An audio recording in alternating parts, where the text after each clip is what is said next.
जिस तरह रूह एक हकीकत है, जिस्म भी तो बड़ी हकीकत है। मुझको सदियों से आए मेरे हमदम, जिस्म की भी अशद जरूरत है।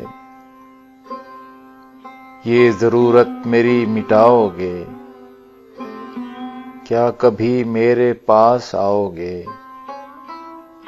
ये सुलगता हुआ बदन मेरा एक एक बूंद को तरसता है, जैसे थर की जमीं तरसती है।